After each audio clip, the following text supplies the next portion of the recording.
જૂનાગઢના ભવનાથ ખાતે યોજાનાર શિવરાત્રીના મેળાને લઈને ગુજરાત એસટી નિગમ દ્વારા વધારાની બસો દોડાવવાનો નિર્ણય કરવામાં આવ્યો છે। 285 થી વધુ બસો જૂનાગઢના મેળા માટે દોડાવવામાં આવશે તો 75 જેટલી મિની બસો જૂનાગઢના બસ સ્ટેન્ડથી ભવનાથ તળેટી સુધી દોડાવવામાં આવશે। આ ઉપરાંત અન્ય બસો અમરેલી, ભાવનગર, અમદાવાદ, રાજકોટ સહિત આસપાસના શહેરોમાંથી દોડાવવામાં આવશે। શિવરાત્રીના મેળામાં ગત વર્ષ કરતા ચાલુ વર્ષ એસટી બસના પ્રવાસીઓની સંખ્યા 40% વધી શકે છે।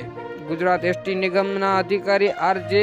ગળચરે જણાવ્યું હતું કે દર વર્ષની જેમ ચાલુ વર્ષ પણ જૂનાગઢના ભવનાથ ખાતે યોજાનાર શિવરાત્રીના મેળામાં એસટી નિગમ દ્વારા વધારાની બસો મૂકવાનું આયોજન કરવામાં આવ્યું છે। એસટી નિગમ દ્વારા ચાલુ વર્ષ કુલ 285 જેટલી એસટી બસો મૂકવામાં આવશે।